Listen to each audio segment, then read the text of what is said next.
Alright, we're going to continue our week 1 series as we're talking about signposts and feeding animals. And this is actually from an older textbook written by one of our retired professors here at Chico State, who is actually my advisor, Dr. Wes Patton. And what I really liked about this book is that it's got some very practical implications about feeding animals, particularly livestock. And these are some things that many of you may not have been exposed to, especially if you did not come from a ranching type background in which you had to do this every day.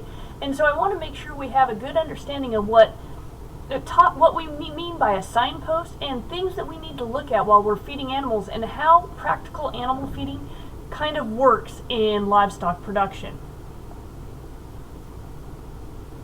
First thing is we need to define what a signpost is. And you see signposts all around you. You drive around Chico and you see signposts. We think street signs or something like that. The technical definition is a post supporting a sign that has information or directions. The definition that we're going to use is that a signpost means it's an indication or a guide. And that's what we're going to use, is we're going to figure out what kind of signpost can we use to guide how we feed livestock. And just like any journey, there's lots of roads. There are lots of roads in livestock feeding. It just depends on the journey that you want to take. We're going to use these different signposts to help guide that journey. The major signposts that we're going to be talking about is just monitoring general health and appearance of animals. That gives you tremendous signs as to what's going on with the animal. Observing their behavior, knowing what normal behavior is and what abnormal behavior is. That can be an indication of a need for change in feeding. As a nutritionist, we do spend a lot of our time looking at the south end of northbound livestock. We need to monitor manure condition because that tells us what's happening in their digestive system and is the best indicator of gut health. We're going to talk about feeding results in livestock animals, like production goals, and companion animals, evaluating that quality of life.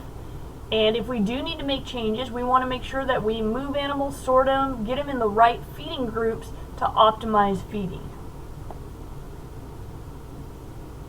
We want to use these signposts because animals can't talk. They can't tell us, ooh, I like that, that tasted good, or that made my stomach feel upset. And so we've got to develop our powers of observation. And these signposts can indicate how we're doing. The good animal feeders monitor animals daily and understand slight differences in animal behavior and patterns so that they can make feeding changes. First things first is we've got to know what healthy animals look like. What do healthy beef cattle look like? Healthy horses, sheep, goats, pigs, dogs, cats, iguanas, whatever the case is, you need to know what a healthy animal looks like. And so this first week we will be sending you on a scavenger hunt around the university farm and some other places to look for animals. Try to take a look at their health and well-being and get a feel for how these animals look. The second signpost is what is normal. This is a former student of mine's dog named Raz, and Raz was not normal in any way. But what is their normal behavior? How can you tell if they're off in some way? And understanding that for my dog Gidget, normal behavior is chasing shadows. If she doesn't chase shadows, then something is not right. So it depends on the animal. Are animals grooming themselves, cleaning themselves? Even beef cattle, a sign of a well-fed steer in a feedlot is they have lick marks all over their body, which means they're taking care of themselves and grooming themselves. One that we do spend a lot of time on when we're feeding the livestock species, I even do this with my kids as they have to pick up dog poo in the backyard. I ask them to see what it looks like because that gives us an indication of animal health and well-being. The dairy industry actually uses a fecal scoring system from 1 through 5 to talk about fecal condition. We actually use one at the sheep and goat unit. That is a 1 through 4 where 1 and 2 are normal, 3 and 4 are not normal, and are borderline diarrhea or acidosis. And that's where we know when we need to treat animals or not treat animals. But it gives us a good idea of what is happening in their diets and what's going on, and we know where we want them to be. And actually in the dairy industry, I believe a number 3 is about where they want in terms of dairy cattle manure. And so it's one of those things. We will talk about feces and we will be looking at it, especially in our upper division class if you're an animal science major and still have to take that one. When we talk about general health and appearance, we need to understand body condition score. That is one of the first things to see. As we take a look at these horses here, the 2 horses, let me get on my, where I can annotate the slides.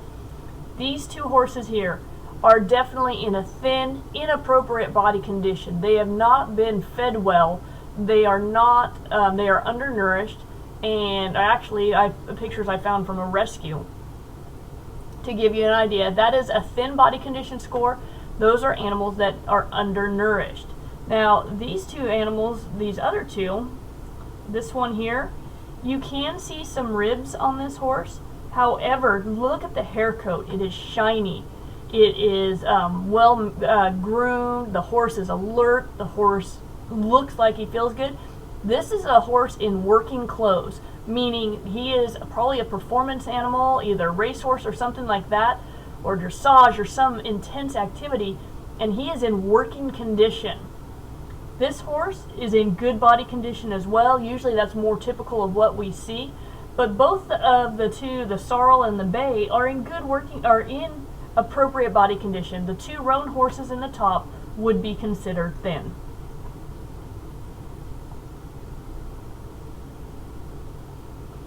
The other thing we can do is as livestock producers, particularly in the production sector, we want to measure results. We want to measure rate of gain, performance. And if we're dealing with beef cattle, sheep and goats, usually we're producing a meat product. In the dairy industry, it's going to be about milk production. And so when we're feeding these animals, are we getting optimal rate of gains? Are we getting optimal milk production? Are we achieving our production goals?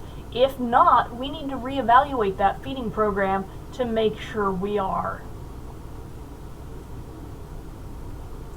When we first bring animals in, no matter where we're at, we've got to start them on feed. And there's some things that you need to do slowly. You've got to show them around. Do new animals know where the feeder is, where the water is?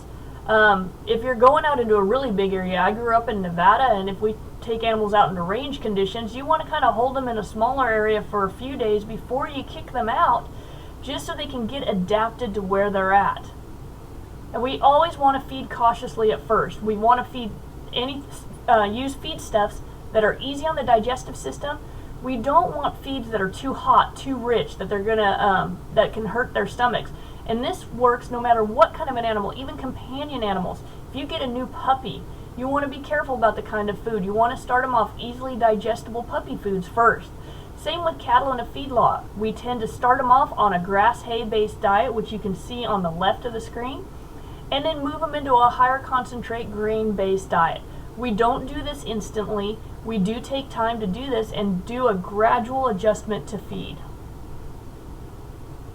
So just to review these general signposts for feedings: general health and appearance of the animals. We want to observe their behavior, know what normal is, so that we can understand when our animals deviate from normal.